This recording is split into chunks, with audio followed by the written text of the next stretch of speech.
Yon.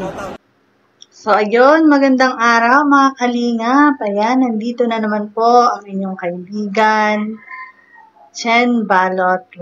Ayan, kumusta po kayo na may nasa maayos at mabuti kayong kalagayan, ano? For today's video po, atin pong re-reaksyonan. Kung hindi nyo po kakilala, siya po ay si Kuya Andy Kayakap Vlogs. Ayan, siya po ang dahilan kung bakit natulungan ng ating ama ng kalingap na si Kuya Bal Santos, si Ate Edna at si Kuya Rab, itong diwatang si Joy. Ayan, kung maaalala nyo from part 1, ay atin na pong sinusubaybayan ang buhay nila Joy at Nanay Imelda. Ayan, si Kuya Andy lang naman po ang naka-scout sa kanya. Kung hindi po dahil sa kanya, ay hindi po matutulungan sila Joy.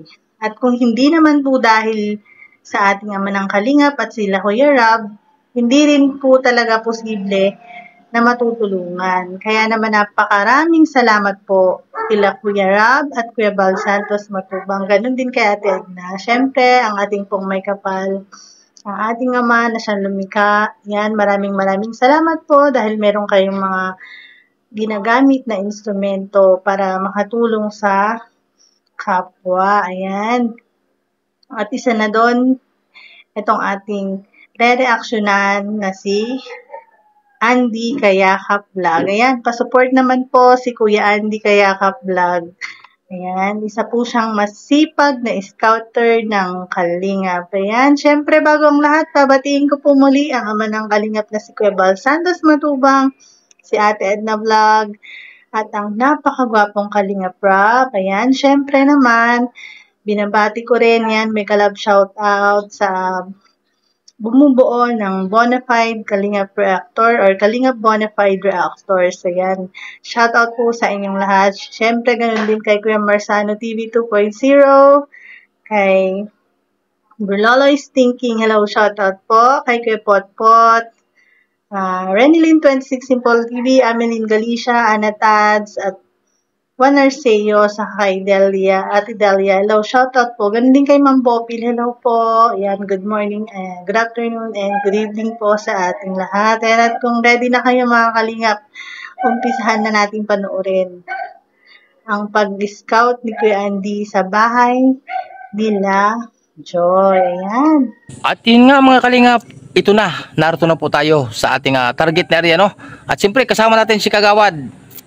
Tanungin po natin kung anong tunay na pangalan ni Kagawad. At siyempre po, kausapin natin yung may nakatira po sa bahay na ito. Kung hindi ko po alam kung bahay pa po ito, o kuprasan, o kung may nakatira pa. Kasi po kung titingnan po, sa biglang tingin, wala pong nakatira sa bahay na ito mga kayakap. Alamin po natin kasi may isa daw po ito itong nakatira na nanay or lola. Kausapin po natin, samahan niyo po yung lingkod, Andy Kayakap Vlogs. Siyempre po, kasama natin si Kuya John Graho, no? So, bali guys, sabi ni Kuya Andy, meron siyang kasamang kagawad. Kumbaga, pinagpaalam niya muna ito sa barangay or sa mga council ng barangay. Ayan, para may scout itong sila Nanay Melda. Ano po? Yan mga kalingap, no, at ating pupuntahan, no, ang sitwasyon nito. Pero bago po natin kapuntahan po yung bahay, kausapin muna natin kasamang si Kagawad. Ba't patatakbo yata si Kagawad? Ay, ayan ka. Kagawad, magandang araw, no? Ayan, araw po. Ano po tunay yung pangalan Kagawad? Oh, Gawad Eleanor Camuñas po. Kagawad Eleanor Camuñas. Anong barangay nga po ito, Kagawad? Malibago po. Malibago? Labo, Camarines. Labo, Camarines. So, salamat, Nay. Ano po nyo itong tinuro nyo ito sa amin, Nay? Ito po ay hindi ko kamag-anak. Ito po ay aming tao dito sa Porokdos. Sakupan po ng barangay namin. Ayun. Talaga po ito ay balo. Okay. Balo po siya, balo. Sige po, kausapin natin si Nanay. Ate, ano yung pangalan, te? Rosel Aquino po. Ano? Rosel Aquino. Ano nyo po si Chris Aquino? Ay, kaapelyido lang. Kaapelyido lang. Ayan po. Ayan, dito punta po natin. Salamat sa kanilang paunlak. Magandang araw po. Ay, grabe, Nay. Magandang araw, Nay. Kamusta na po kayo, Nay? Kamusta po kayo, Nay? Ayan guys, siya ay si Nanay Melda, ang nag-iisang nanay ni Joy Diwata. Ano? Unang pagkikita pa lang nila yan ni Kuya Andy. Ano po? Yan po si nanay. Oh, nay, ano yung tunay na pangalan, nay? Matabi, matanong ko po. Aquino Akaw po. Po? Imelda Aquino Akaw. Imelda Aquino Akaw. Aquino Akaw. Akaw. Ano po yung si Chris Aquino? Hindi ko po. Kaapelyido lang po. Yung artista? Kaapelido lang. Matanong ko po ilan taon na po kayo sa tabi? 53 na po. 53. Ayan, 53 na po kayo. Nasaan po ang inyong mahal na asawa, nay? Ay wala. 53 pa lang si Nanay Melda, pero kita nyo naman yung buhok niya, halos puti na lahat. Dahil na rin siguro sa hirap na dinadala niya. Ang hirap sa buhay, Kasi siya lang naman daw ang bumubuhay sa kanyang mga anak, Si Nanay Melda ay single mother, Dahil iniwan na nga siya ng kanyang asawa at sumakabilang bahay na, Wala na po. Bakit po? Nang ibang po. Ha? Pintuan. i- Matagal na po akong walang asawa. Pa lang yung bunso ko ay 1 taon at kalahati. Ako na po ang nagpapaaral doon sa 3 kong anak. Ibig ko sabihin, nay, ito naman akin ay tanong lang naman, Po, sige po. Saan po nagpunta ng yung nabanggit nyo ng mga kapitbahay? Nasa Maynila po siya, upo. May iba na po siyang asawa. Ilan taon na po nakakalipas, nay? Matagal na rin po. Bakit naman ay may ilang taon sa palagay ninyo na kayo iniwanan ng inyong mahal na 1 asawa? taon pa lang po at kalahati yung bunso ko ngayon. Iniwanan kayo? Ay na po ngayon, ma-16 na. Ma-17 na. Ay, matagal na, nay, no? Ako lang po ang nagpapaaral sa kanila. Oo. Ako lang po ang Bakit po kayo, nay, sa kasal po kayo? Sa palagay nyo, nay, ano pong dahilan? Bakit po kayo iniwanan ng inyong asawa? Po, may asawa na po siya ngayon, may 2 na po ulit siyang anak. Saan kayo nakuha wala kayong hanap buhay? Po akong minsan naglalabada po ako pag may naghahanap ng po yung pagkukunan sa aming di yun po ang ginagawa ko.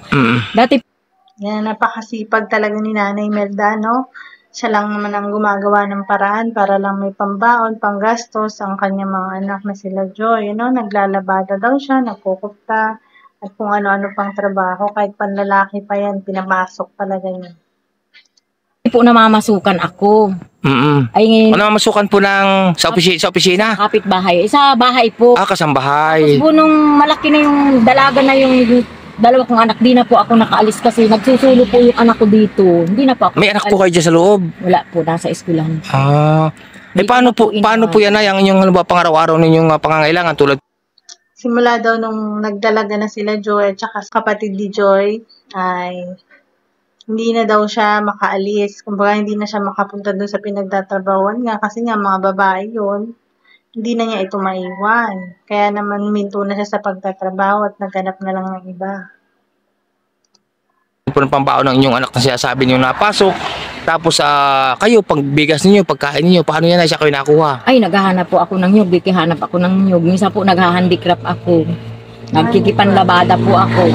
Ibig sabihin ay... Purpose man po ako yun sa eskwela ko. Yun ay na mag-irina. Opo, ibig ko sabihin ay mula nung iniwanan kayo ng inyong asawa, ilang taon po yung inyong anak nung panahon ngayon? 1 taon po at kalahati. Ay, no naman pong iwanan ako ng asawa ko, nag-uwi kami dito. Buhay pa po yung tiya ko na dito. Siya po ang nagsusuporta sa amin nung maliliit pa. Hindi, ibig ko sabihin na yung inyong anak po, nung iniwanan kayo ng inyong asawa, ilang taonan po sila? Ang panganay nyo, ilang taon ang panganay nyo nung kayo iniwanan? Hindi pa po yun na eskwela ng grade 1. Ibig ligay natin 5 taon. Opo, tapos yung magkakasunod po yung isa po 3 siguro. Tapos 1 taon at kalahati. Ay, grabe. Ano po ayun ay 2007, 2005, 2000. So, ibig sabihin guys, maliliit pa lang sila Joy, iniwan na sila ng tatay nila. Kaya hindi naman natin masisi si Joy kung sumamama yung loob niya sa tatay niya dahil nga kitang-kita niya yung hirap na dinadala ng magulang niya, ng mama niya.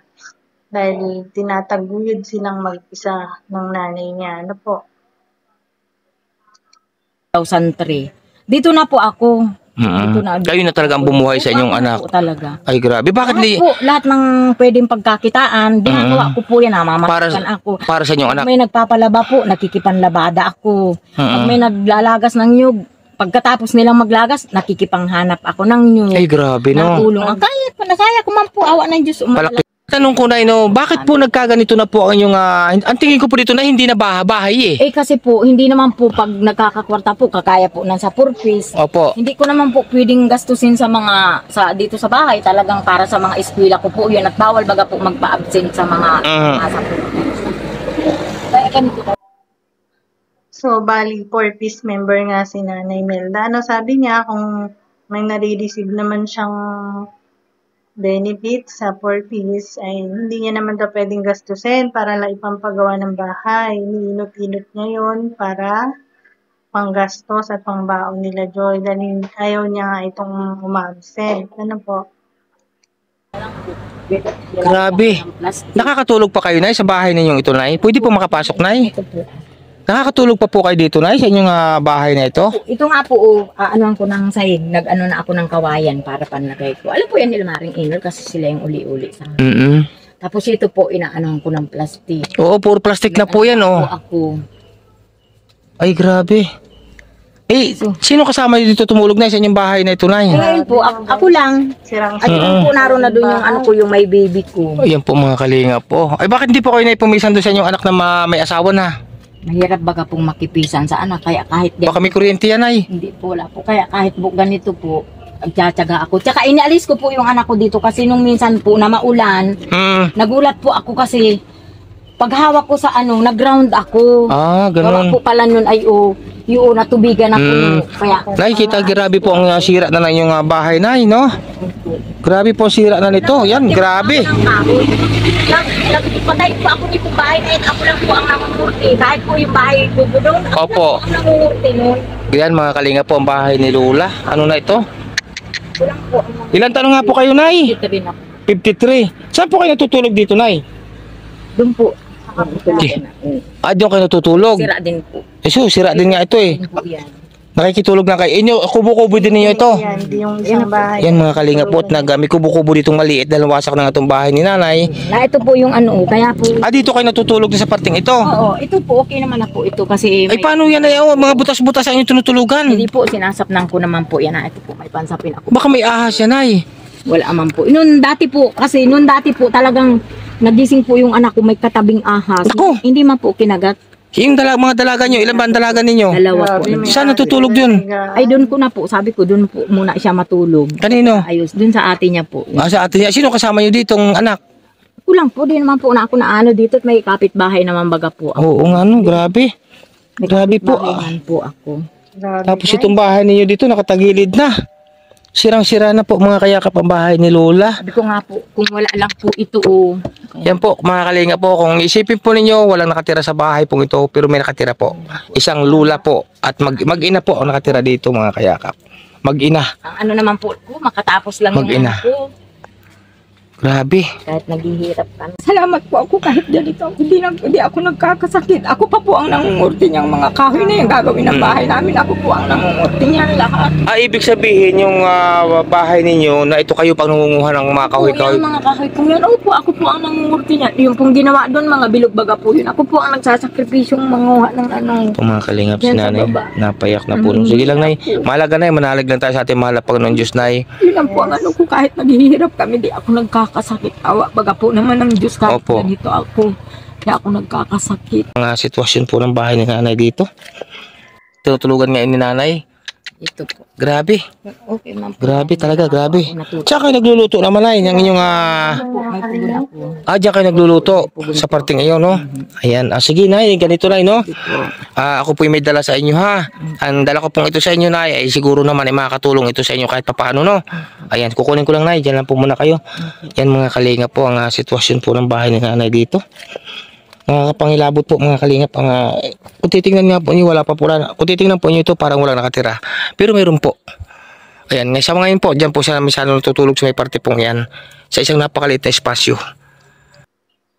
Yan, bali, bibigyan siya ng pasalubong ni Kuya Andy,